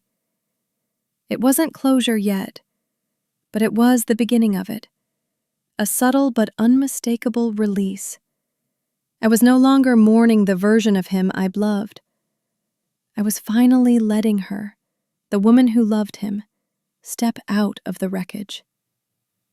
A few days later, when the shock had settled into something quieter, Ethan's family reached out again, this time with a tone less defensive and more transactional. His mother suggested we find a middle ground regarding the wedding gifts, as if decency could be negotiated like a settlement. I sat at the table, reading her message twice before setting the phone down. I understood then that they didn't want reconciliation. They wanted damage control. They wanted the story trimmed into something palatable, something that allowed them to comfort themselves at night. When we met them at the restaurant, they'd been embarrassed. Now they were calculating. It made my skin feel tight, my breath measured. I realized how far removed their world was from mine, not in wealth, but in honesty. Some people fear scandal more than wrongdoing. Some people call manipulation a misunderstanding. I had no desire to walk back into that conversation. The next time we met, my mother beside me, her presence steady. They greeted us with forced politeness. His mother smiled thinly. We think it would be fair if you kept some of the gifts, she said, as compensation for your trouble. Compensation. The word scraped something raw inside me. I placed my hands gently on the table. Those gifts weren't investments, I said. They were given for a marriage that isn't happening. They're not mine to keep. His brother shifted uncomfortably, glancing at Ethan, who stared at the table as if the wood grain might rescue him. We're trying to be reasonable, his mother pressed. I met her eyes steady. So am I. But nothing about this situation is a transaction. For a moment, no one spoke. The restaurant noises faded into a distant hum, and all that remained was the quiet truth sitting between us. Ethan finally looked up, and for once, the confident polish he usually carried had slipped. There was a flicker of something like confusion on his face, as if he genuinely didn't understand why his family's offer wasn't comforting. You don't have to make this harder than it already is, he said. I almost laughed at the absurdity, but my voice stayed level. This isn't hard, I said. It's honest. His shoulders tensed. You're being rigid, he accused. Rigid. The word landed oddly. Once I would have bent myself into shapes to prevent conflict. I would have softened, yielded, found gentler phrasing. But not now. I've learned that flexibility without boundaries becomes self-betrayal, I said quietly. He blinked, stunned by a version of me he didn't recognize. Maybe I didn't recognize her yet either. But she was the one I trusted. The conversation spiraled gently downward from there. Not with shouting or drama, but with the kind of exhaustion that comes from people trying to rewrite a truth they didn't want to confront. His mother tried again. "Let's not leave things with resentment." My mother answered before I could.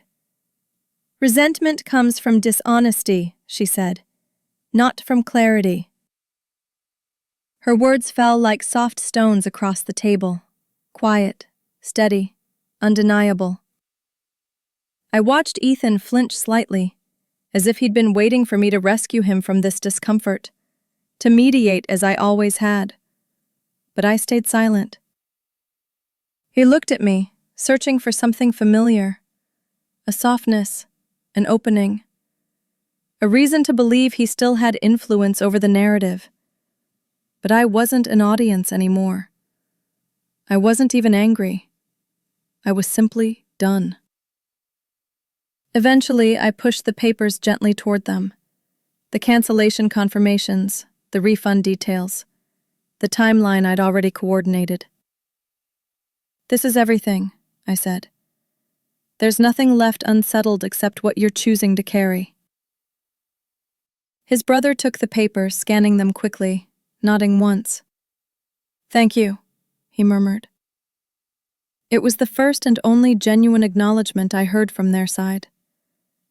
Ethan stared at the documents but didn't touch them. "You're cold," he said softly, as if the accusation might pierce me. I held his gaze. "No," I said. "I'm clear." He didn't know what to do with that answer. His family exchanged glances, uncertain, frustrated, perhaps even embarrassed. But there was nothing in their faces that could pull me back into the story they wanted to craft. When I rose to leave, something outside caught my eye. The fading evening light reflecting in the restaurant window, casting a faint golden outline of my silhouette as I walked past. For a moment, it felt like watching a version of myself step forward, one I hadn't fully met yet, but was ready to. My mother stood beside me, her hand lightly brushing my arm, grounding me without tethering me. I didn't look back at the table, not out of pride, but because the conversation had already ended long before we stood up. As we stepped outside, the cool air wrapped around us, carrying with it the soft promise of distance. I exhaled slowly, feeling the weight lift, not abruptly but gradually, like something finally loosening its grip.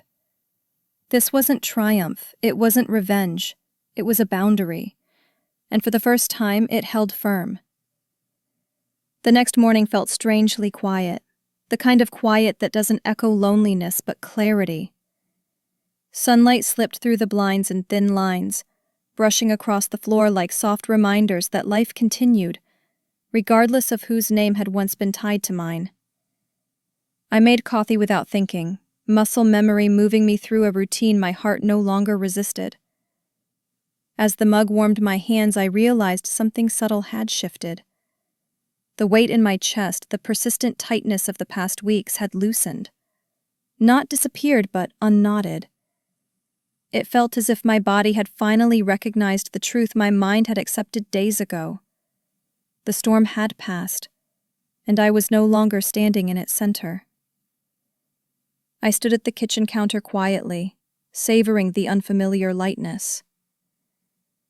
Later that day, a few friends stopped by. They didn't bring advice or questions.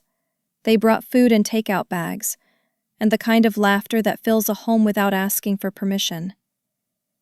We sat in the living room eating noodles straight from the container, talking about mundane things, work gossip, a neighbor's absurd new landscaping, a movie someone swore I had to watch. Their presence was a balm I hadn't known I needed. At one point, my best friend leaned back and said, "You look different, lighter." I shrugged. Maybe I'm finally breathing. She smiled knowingly. "You've been holding your breath since the engagement party." Her words landed with the force of truth disguised in casual tone. And as I looked around the room, feeling warmth soak into the walls, I realized she was right. This was the first time I felt like myself again. After they left, I opened all the windows, letting fresh air sweep through every room. Curtains fluttered gently, carrying away the faint scent of old worry that had settled into the corners of the house. I gathered everything tied to the wedding: a stack of canceled vendor contracts, the bridesmaid gift list, the unused RSVP cards, and placed them in a simple box. Not for burning, not for ceremony, just for closure. As I sealed the box, a strange calm settled over me. These weren't symbols of failure. They were artifacts of a path I didn't have to walk anymore. On the bottom of the pile rested the wedding invitation. For a moment, I held it between my fingers, feeling neither ache nor nostalgia, just acceptance. Then I placed it in the box and let the lid fall shut. The house grew quieter again, but not in the hollow way it once had. It felt intentional now, like a space waiting to be filled with something honest. I grabbed a notebook from the shelf, one I'd always meant to use for wedding planning but never got around to. I flipped to a clean page and began writing. Not about him, not about the relationship, but about what I wanted moving forward. Not romantic goals or timelines, just the kind of life that reflected me. Slow mornings, work I was proud of, friendships that didn't require shrinking, boundaries that didn't feel like apologies. As the words filled the page, I realized how little space he'd actually occupied in the picture of the future I wanted. What I grieved wasn't him. It was the version of myself I'd muted to make the relationship seem workable. The phone buzzed once, an unknown number. I didn't answer. I didn't wonder who it was. The reflex to check immediately had already faded. I let it ring out and returned to my writing. There was something deeply empowering in not being available, in not offering space for explanations or apologies I no longer needed. My world was small in that moment. Just the notebook, the pen, the soft breeze slipping through the window. But it felt complete. I had spent so long trying to protect a future that wasn't meant for me, that I'd forgotten what it felt like to choose myself deliberately.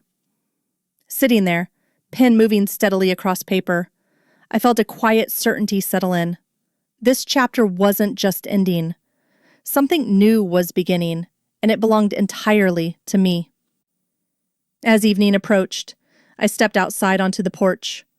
The sky was painted in faint pinks and deepening blues, the kind that makes you pause without knowing why. For the first time, I didn't see this moment as the aftermath of a disaster. I saw it as space, open, uncluttered, inviting. I leaned against the railing, letting the cool air brush my skin, and breathed deeply. I wasn't healed. Healing isn't a switch. But I was steady. I was present. And I was no longer afraid of the quiet. My life felt like a room that had finally been cleared of debris, ready to be furnished with intention. I closed my eyes for a moment, letting the stillness wash over me. When I opened them again, the world looked a little softer, and I felt like I finally had room to grow again.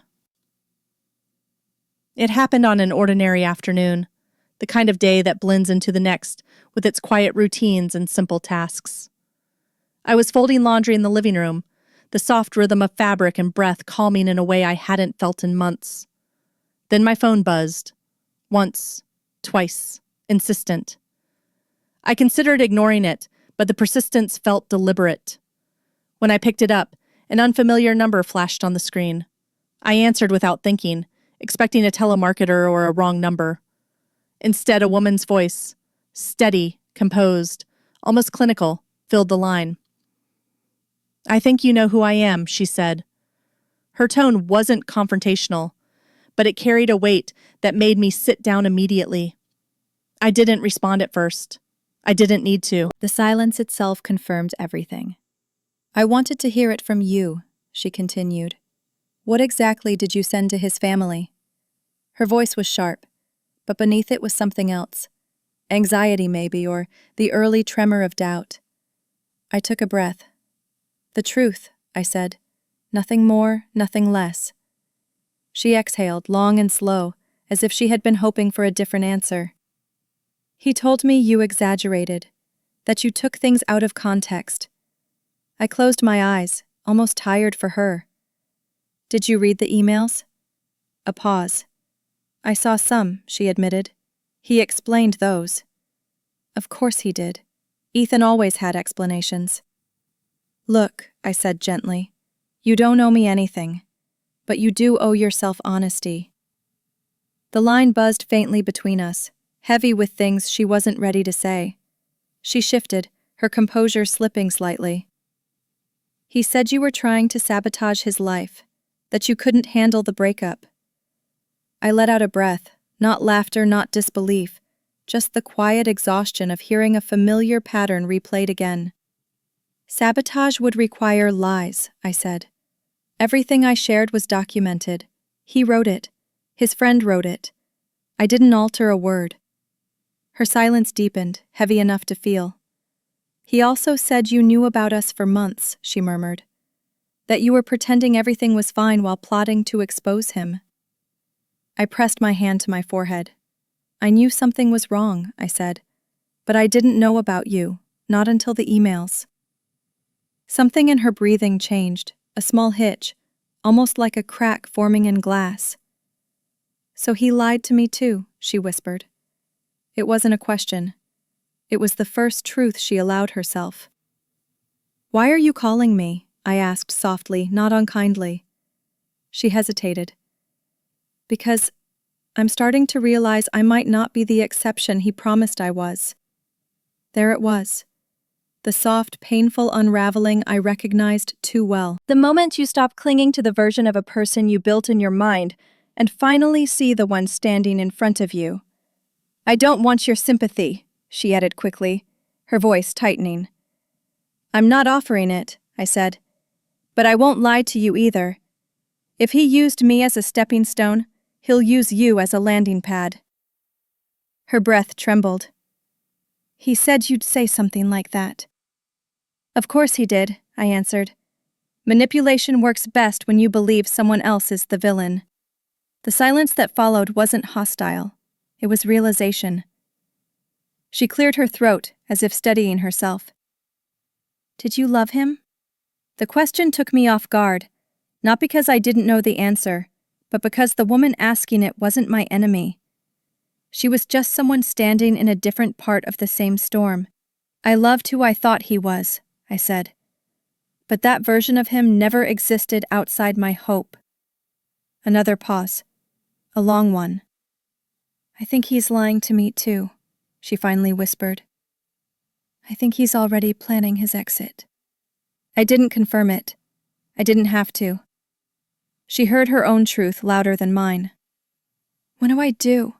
She asked, voice cracking. I closed my eyes, choosing my words with care. Leave, before you have to gather evidence to justify it. It was the kindest advice I could offer. She didn't thank me. She didn't apologize. She simply breathed, shallow and unsure, and then hung up. I sat there for a long moment, staring at the muted sunlight spilling across the laundry basket, its warmth strangely comforting. I felt no satisfaction, no victory. Just a quiet empathy for a woman who was 2 steps behind me on a path I wished neither of us had walked. I gathered the folded clothes slowly, placing them in neat stacks. The house felt calm again, but different. Like another layer of truth had settled into place. I wasn't responsible for what she chose next. I wasn't responsible for his lies anymore either.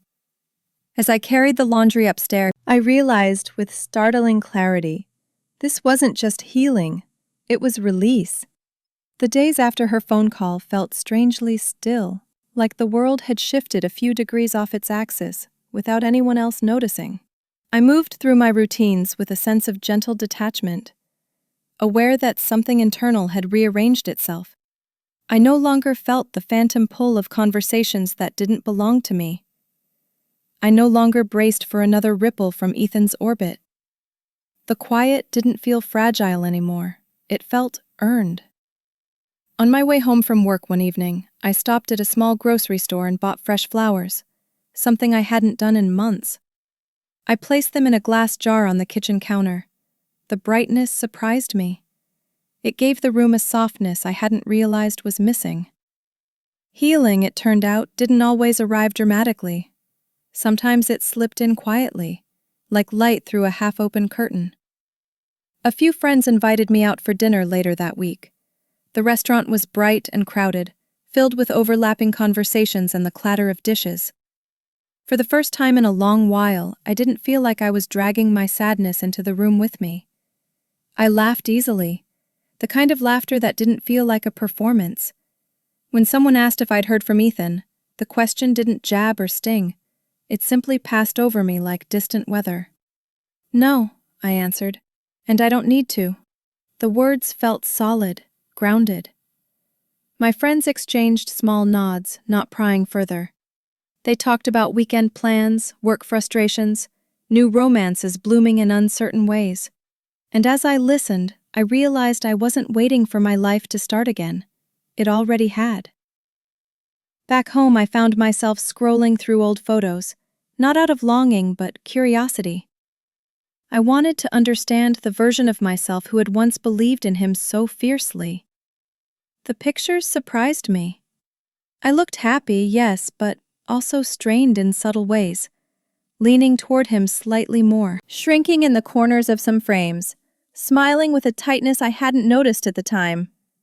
I traced the images gently with my thumb, recognizing how much effort I'd used to hold the relationship together. That kind of effort is invisible until it stops being needed. I didn't cry. There were no dramatic revelations. Just a quiet acknowledgement that I had outgrown the space where I once made myself small. I closed the gallery and placed the phone face down on the table, grateful for the clarity that now felt natural. The next morning I went for a long walk, something I hadn't done since before the engagement unraveled. The air carried the crispness of early day, and the sidewalks were still damp from a light overnight rain. As I walked, I noticed small details I used to overlook. Birds picking at breadcrumbs near the bus stop, sunlight catching on a window pane, the soft murmur of a couple arguing softly but lovingly across the street. The world felt textured again, not heavy, not overwhelming, just real. Step by step, my mind quieted. The noise of past arguments and unanswered questions faded, replaced by a gentle rhythm in my chest. I wasn't walking to escape anything. I was walking because it felt like choosing myself in motion. Later that afternoon, I received a message from the venue manager. The final refund had been processed. The number wasn't large, but it was enough to close the last practical thread tying me to the wedding that never was. I transferred what belonged to my family and let the rest settle in my account. No guilt, no hesitation, just practicality. I made a note to send thank you messages to everyone who had shown me support. People who stepped in quietly, the kind who don't ask for recognition but deserve it. This season had revealed who showed up without being asked, who stood with me even when the ground shook. I felt humbled by their presence in my life. Strength, I realized, wasn't built alone. It was built in the echo of kindness returned. That evening, as I watered the flowers in the jar, I noticed how full the house felt. Still quiet, still simple, but no longer hollow. I stood near the window, watching the sky shift from pale gold to deepening blue. For the first time, I didn't feel the need to analyze or anticipate anything. The moment was enough. I touched the petals gently, their softness a small reminder of how fragile and resilient things can be at the same time. I wasn't the woman I had been at the engagement party. I wasn't the woman who unraveled in the kitchen. I wasn't even the woman who documented every truth in a folder named For Myself. I was someone else now. Someone steadier. Someone whole. Someone finally free. And in that stillness, I allowed myself to simply exist. The call came on a Sunday afternoon, when the house was washed in soft light and the quiet felt like a friend instead of an echo. I was sitting on the couch with a book open in my lap, not quite reading, just enjoying the slow rhythm of the weekend. When the phone rang, I didn't recognize the number, but something in me already knew. I answered anyway. Her voice, his mother's, came through tentative, strained at the edges, as if she wasn't entirely sure she should be calling. "I wanted to speak with you," she said. There was no sharpness, no rehearsed calmness like before, just fatigue. I sat up straighter, setting the book aside. "I'm listening," I replied. She exhaled, a breath that carried weeks of tension. What she said next surprised me more than anything Ethan had ever done. "We were wrong," she said quietly. "All of us. We shouldn't have asked you to soften things."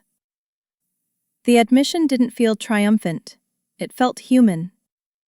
She continued. "I've seen the rest of the messages, the ones he didn't tell us about." For a moment, the room seemed to still, like even the air wanted to hear her finish. "I didn't realize how far it had gone," she added. "Or how little you told us." I pressed my palm against my knee, grounding myself. "I didn't want to fight," I said softly. "I know," she replied. "I see that now." Her sincerity wasn't warm, but it was real, like a door finally closing without force, just gravity. She hesitated, her voice lowering. "We spoke to him. He isn't taking responsibility, not fully. But we understand now that you weren't trying to humiliate him." I leaned back against the couch, letting the truth settle. "I only wanted transparency," I said. "Yes," she replied. "And we should have supported that from the beginning." There was a pause, and then, more quietly, "You didn't deserve what happened. None of us deserved to be lied to." It was strange hearing that from her, a woman who had once looked at me as though I'd set fire to her family's reputation. But now her tone carried something closer to recognition. Not affection, not forgiveness, just understanding. And that, somehow, meant more than an apology. She went on. "I don't expect you to care about what happens next with him. But I wanted you to know, we're holding him accountable on our end." The words were heavy, but not cruel. They sounded like a family trying to reorder itself after realizing one of its pillars was hollow. "You don't need to update me," I said. "I know," she replied, "but I thought you should hear it." Then her voice shifted, tired, vulnerable. "I hope this doesn't make you fear marriage, or family, or trust." Her concern caught me off guard, not because I needed it, but because it felt like the first time she'd spoken to me as a person rather than a problem. I let her words settle for a breath before responding. "It doesn't make me fear love," I said. "It just makes me more careful about who I give it to." She was quiet for a long moment, and when she spoke again, her voice held a softness I hadn't heard before. "You would have been good for him," she said. "Better than he deserved." I didn't agree or disagree. Some truths don't need to be named. "I hope," she continued, "that you find someone who knows what to do with the kind of steadiness you carry." There was no agenda in her tone, no attempt to reopen old doors, just a woman acknowledging something she had once been too proud to see. "Thank you," I said simply. It wasn't forgiveness, it wasn't absolution. It was acknowledgement meeting acknowledgement, a quiet exchange that didn't require anything more. When the call ended, I set my phone aside and sat still for a long moment, letting the room come back into focus. Outside the window, sunlight shifted across the floor in slow, golden movements. I breathed in deeply, feeling the air reach places it hadn't before. I didn't feel vindicated. I didn't feel sorrow. I felt finished. A clean ending, not sharp or dramatic, but rounded, softened by understanding on both sides. The circle had closed itself without force. I stood, walked to the kitchen, and poured myself a glass of water. The house felt steady, like it had aligned itself again. As I sipped, I realized something simple and profound. Not every ending needs to hurt. Some endings arrive like dusk, quiet, necessary, and gently ushering in the dark so a new morning can find its way through. A week later, when the last loose ends had finally been tied, refunds processed, messages answered, accounts closed, I walked through my home with a quiet intention. Not to cleanse it of memories, not to erase what had happened, but to see what still belonged to me, truly belonged. I opened the linen closet, the dresser drawers, the small wooden box where I kept postcards from places I wanted us to visit someday. I expected the process to hurt, but it didn't. Instead, it felt like sorting through a stranger's belongings, separating the practical from the sentimental. The truth was, most of what mattered hadn't been tied to him at all. My books, my mugs, my grandmother's scarf, my own dreams scribbled on sticky notes attached to the fridge. The life I thought I was losing had never actually been built around him. It had always been built around me. I gathered the last of the wedding materials, lists, receipts, swatches, the sample centerpiece we once debated over, and placed them gently into a cardboard box. I didn't tape it shut. Not yet. I rested my hand on the lid, feeling a strange gratitude. Not for the pain, but for what it had clarified. I wanted a life that felt like honesty, not performance. A life in which commitment wasn't a negotiation, and love wasn't a strategic plan. I carried the box to the hall closet where it fit neatly on the top shelf. Not hidden, not displayed, just stored. A reminder that some paths simply end, and that's their entire purpose. There was nothing left in the house that belonged to a future that no longer existed.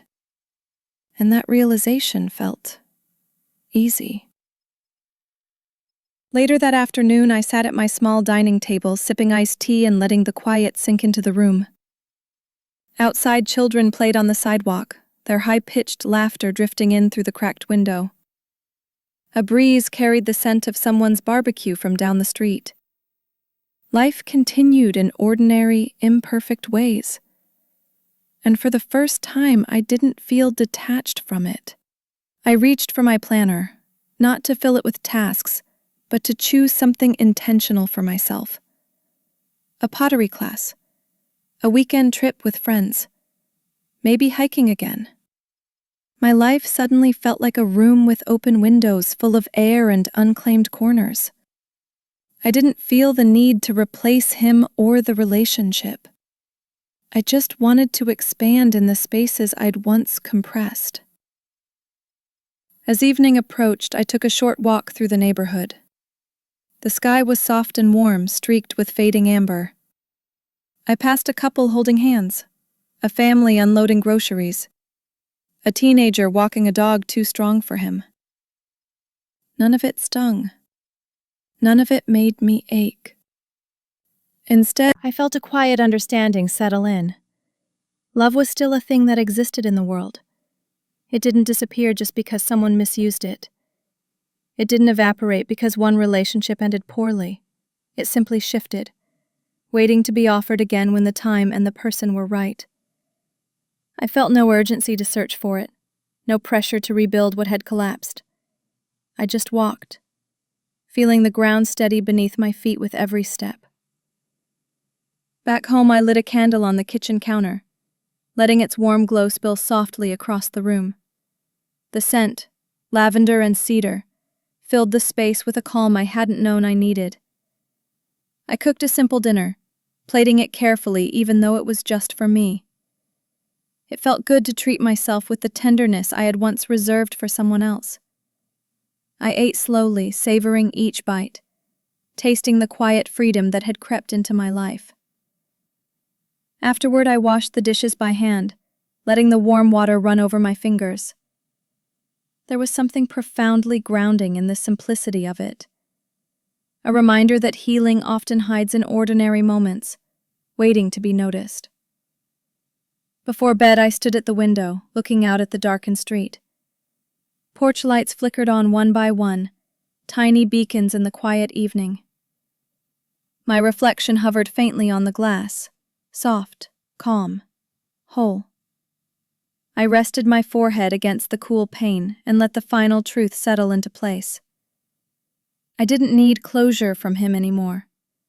I didn't need apologies or explanations or revised memories. The closure had come from living differently, from choosing myself in small, deliberate ways. As I turned off the lights and walked toward my bedroom, there was no heaviness trailing behind me. Only a steady, quiet certainty that everything ahead, whatever it looked like, would be built on truth, not illusion.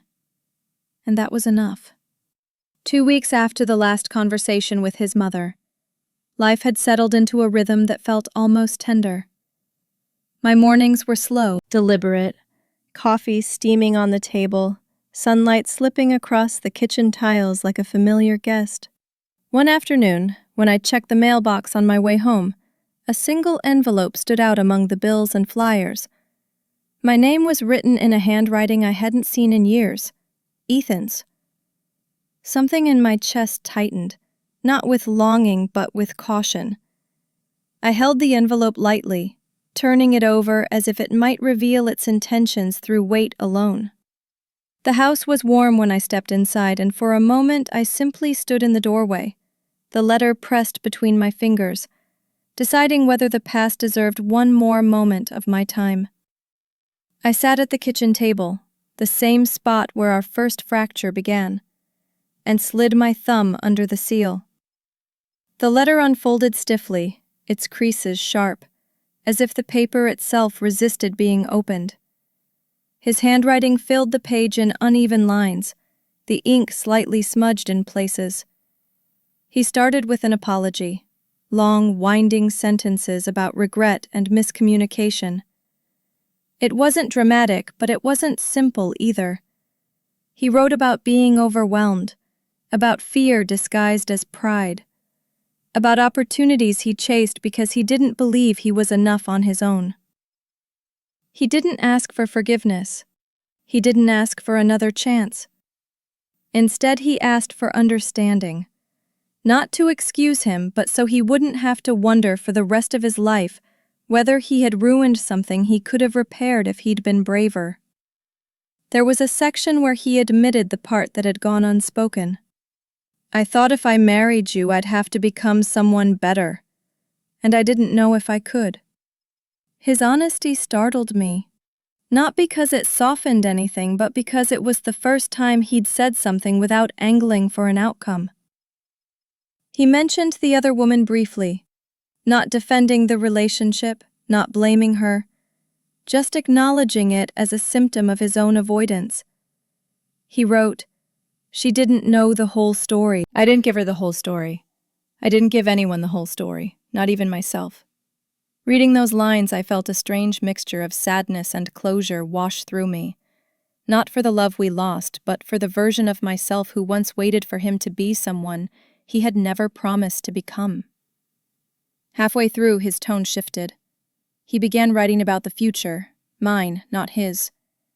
"I hope," he wrote, "that you don't let what happened with me make you cautious in all the wrong ways. You have a steadiness I've never had, a kindness I didn't know how to carry. Someone else will." I sat back in my chair, the letter fluttering slightly in my hand. His words didn't sting, they didn't warm either. They simply acknowledged what had become undeniably clear. We were not two halves of anything. We were two people who had tried to love each other without understanding the limits of our own honesty. And perhaps that was enough of an explanation for everything that followed. Near the end, he wrote something that felt like the true purpose of the letter. "I don't expect you to respond. I don't expect anything at all. I just wanted you to know I'm facing the consequences you spared me from. Not because anyone forced me, but because I see it now. And you were right. We were both living a story that wasn't real." He signed his name the way he always had, a little rushed, a little slanted, as though he wanted to finish before he changed his mind. I read the letter twice, then folded it neatly and placed it on the table. My hands didn't shake, my breath didn't hitch. All I felt was an even, quiet acceptance of a truth I had grown into long before this envelope arrived. I didn't burn the letter. I didn't keep it in a drawer either. Instead, I placed it in the same box where the wedding materials lived, a resting place for stories that had ended but still shaped me. Then I closed the lid and slid the box back onto the shelf. Not hidden, not honored, just stored. As I stood in the dim hallway, evening light spilling gently across the floor, I realized with a soft clarity, this chapter had written its last sentence. Whatever came next was mine alone to author. I walked back into the kitchen, made myself tea, and let the steam rise in slow curls. The quiet felt honest. The air felt light. And for the first time, the future didn't feel like something I was stepping into alone. It felt like something I was stepping into whole. The morning after I placed his letter in the box, I woke before the alarm, the room still dim with the soft blue of early dawn. For a moment I lay still, listening to the hum of the refrigerator in the kitchen and the faint birdsong drifting through the cracked window. Nothing felt heavy anymore. Nothing pressed against my ribs the way it used to. I slipped out of bed and walked barefoot to the living room, where the first rays of sunlight reached across the floor like gentle invitations. There was no urgency in the day ahead, only possibility. I brewed coffee, the scent warm and grounding, and stood at the counter thinking about the woman I had been months ago. She had loved with hope and carried burdens that weren't hers. She had tried to hold together something built on quiet fractures. But the woman standing here now felt different. Steadier, clearer, shaped by truth rather than illusion.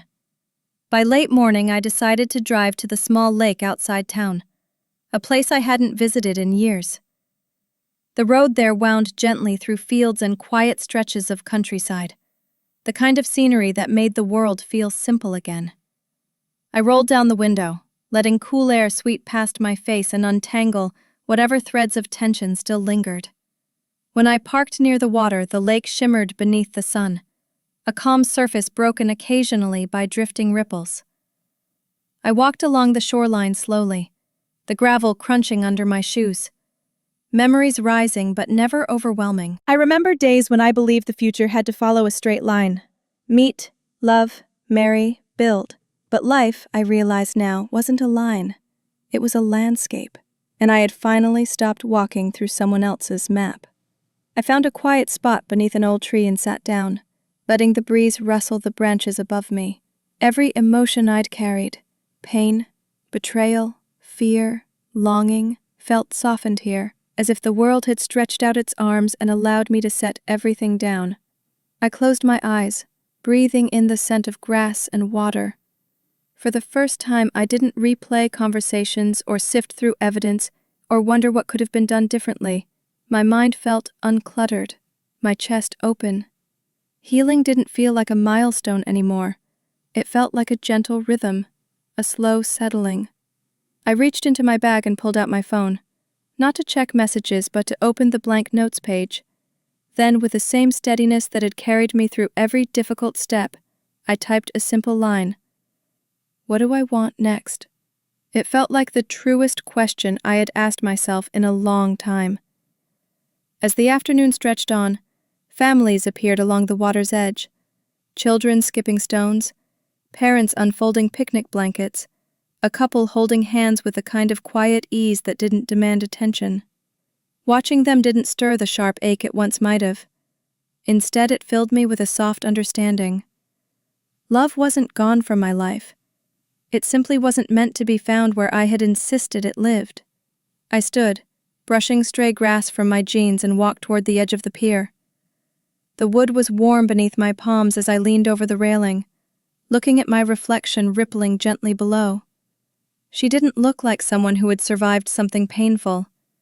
She looked like someone who had outgrown something too small. Someone who had stepped into her own shape. Before leaving, I paused one last time to take in the lake, the soft glimmer of sun on water, the distant laughter, the breeze tugging lightly at my hair. This place felt like a beginning disguised as rest. I reached into my pocket and pulled out a small pebble I'd picked up along the shore. I didn't assign meaning to it. I didn't whisper affirmations or make promises. I simply placed it back on the ground, acknowledging the moment without needing to hold on to it. Some things become meaningful only when we let them stay where they belong. Then I turned toward the path leading back to my car, each step light and certain, unburdened by the weight of proving anything to anyone, not even myself.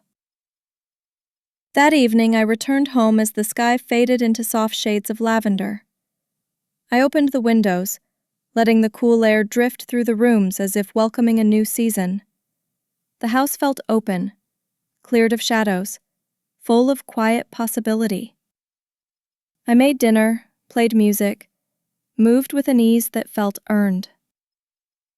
Later, as I stood by the window with a cup of tea, watching porch lights blink on across the neighborhood, I understood something simple and profound. Endings don't define us. What we choose afterward does. I wasn't defined by betrayal or broken plans, or the grief of losing a future that was never truly mine. I was defined by the way I stood up again, steady, honest, whole.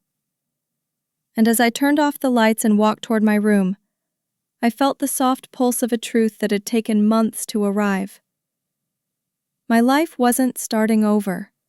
It was finally beginning. In the end, healing didn't arrive with fireworks or grand revelations. It came in small, steady moments. Morning light spilling over the kitchen counter. Laughter returning in quiet doses. The simple act of choosing myself without apology. I didn't wake up one day magically whole.